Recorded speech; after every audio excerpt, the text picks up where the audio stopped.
Hello friends, this is Christian Wieser. Today's talk is quantum enlightenment, refining the law of attraction. A couple of ideas. One, that the teachers often promise infinity to you that comes with enlightenment. I would caution a little against that. And second, the law of attraction does work, but once again, it might be a little different than what you expect it to be. All right, just one little side note, just for a couple of minutes, hear me out, please. The other day I had a very strange thought. I realized that in a sense that weird double slit experiment that you probably have heard about of quantum mechanic is in a sense very similar to the Enlightenment experience, only in a reversed way, so micro meets macro in a sense.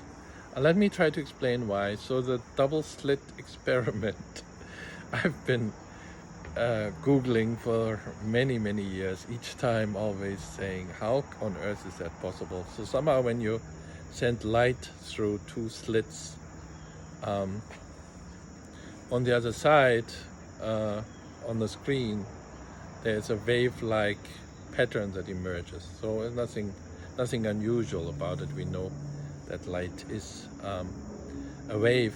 And then the smart scientist just shoot one atom after the other randomly at that double slit.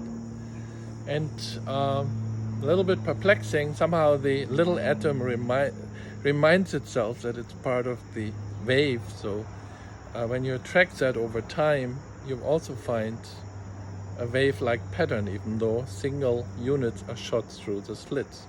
You could think, why don't they just have a bimodal outcome where one pile of atoms piles up here and one pile of atoms piles up there, so the world of duality. But no, they somehow remember that they're part of the light, and indeed that shows up on the screen. Now here comes a truly amazing thing. Once you start observing, did that fellow go through hole number 1 or hole number 2, actually the outcome changes, the observer changes the outcome, and suddenly it's a bimodal world. Now that by itself is pretty hard to explain, but the realization that occurred to me is that in a sense it's very similar to the Enlightenment experience.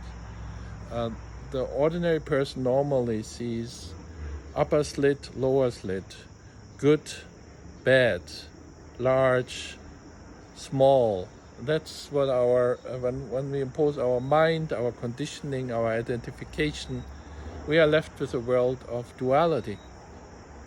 And then when you manage, at least for a moment or a glimpse, to step out of that, suddenly you don't see two piles, you don't see duality, but suddenly you see the entire wave.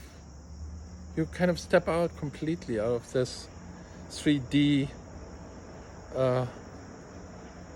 headset that you put over your head.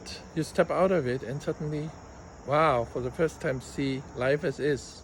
No good, no bad, everything just is. In a sense, it's that wave-like outcome that we suddenly then see. So it's almost like the observer, in a sense, in that experiment is kind of putting on a headset. So it's almost like we are the light, monitoring the light, not knowing that we are the light, and by doing so, create a world of duality. So I thought that was an intriguing connection. Now, what I find interesting about this connection is, in a sense, I always get a little grumpy when teachers say, "Oh, once you're enlightened, suddenly you will see infinity."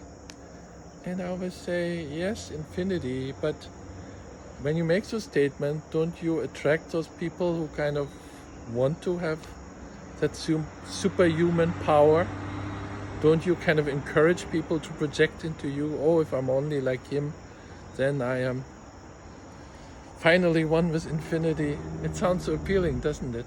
Whereas when you do the other explanation, that in a sense you move from a bipolar world, good, bad, into wow, life as is just amazing. Every outcome, I kind of don't care whether it's this or that or this, it all perfectly fits. That is kind of infinity, but does it really sound as appealing to you as the speaker who says, I promise you infinity when you get there? Just throwing that out, I thought it was an interesting observation. The same is true about the law of attraction. Of course, the law of attraction works. In a world of oneness, what we emit, we attract. It's as simple as that. And in a sense, the law of attraction teachers really help us by, in a sense, reminding us of our own limitation. How can it be that some people, whenever they have worked hard and just ready to break through, self-destruct? I've seen those people. It's just an inner subconscious belief, I can't do it. That can be solved. That limiting belief can be removed, and that's something that the law of attraction teachers can help us with. Same with love. You have seen people who just run from one romantic relationship to the next, and it kind of never works out. So there's an intrinsic belief, I'm not worthy of love. And of course this can be removed. But going back to the infinity comparison, we always have to remind ourselves, the us that is looking for the perfect life and saying, oh, I will now visualize the perfect life, is standing in the way of the perfect life.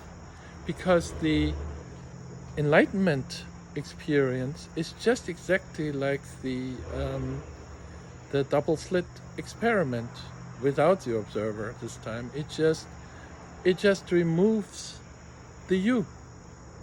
What I thought was important to me gets removed. It's a pivoting. It can happen any moment. You just temporarily move out of yourself and say, oh wow, this was really what interested me. I don't feel anything right now. Or this was what scared me. Bring it on. I don't care. So it's just an open, a removal of all the self-imposed interferences from body, mind, identification, conditioning, limits that we perceived in the world. It's all connected, and we can in one instance just step out of all of this, and then suddenly we make peace with life as is. It's an infinite experience, but it's kind of disappointing to the guy who is out to hunt for enlightenment or hunt for supernatural powers. I remember vividly how I read the entire A Course in Miracles, which is some 700 pages or so. And at the end of it, it was the first time when I read it, said, so how again does it work? How again do I produce miracles? And only when I read it the second time, I realized, well, it's unconditional love. Once you open up to unconditional love, amazing things happen. And this book is about how can we connect with unconditional love. But the first time around, the spiritual ego was just so intense on show me how I can produce miracles that I couldn't see it in the 750 pages, which is pretty sad. But that's what projecting is all about. And I think we just should be mindful when we start projecting into others and what we want to see and so forth. That's what the spiritual quest is all about. All right, I hope you enjoyed this talk. Until next time, bye.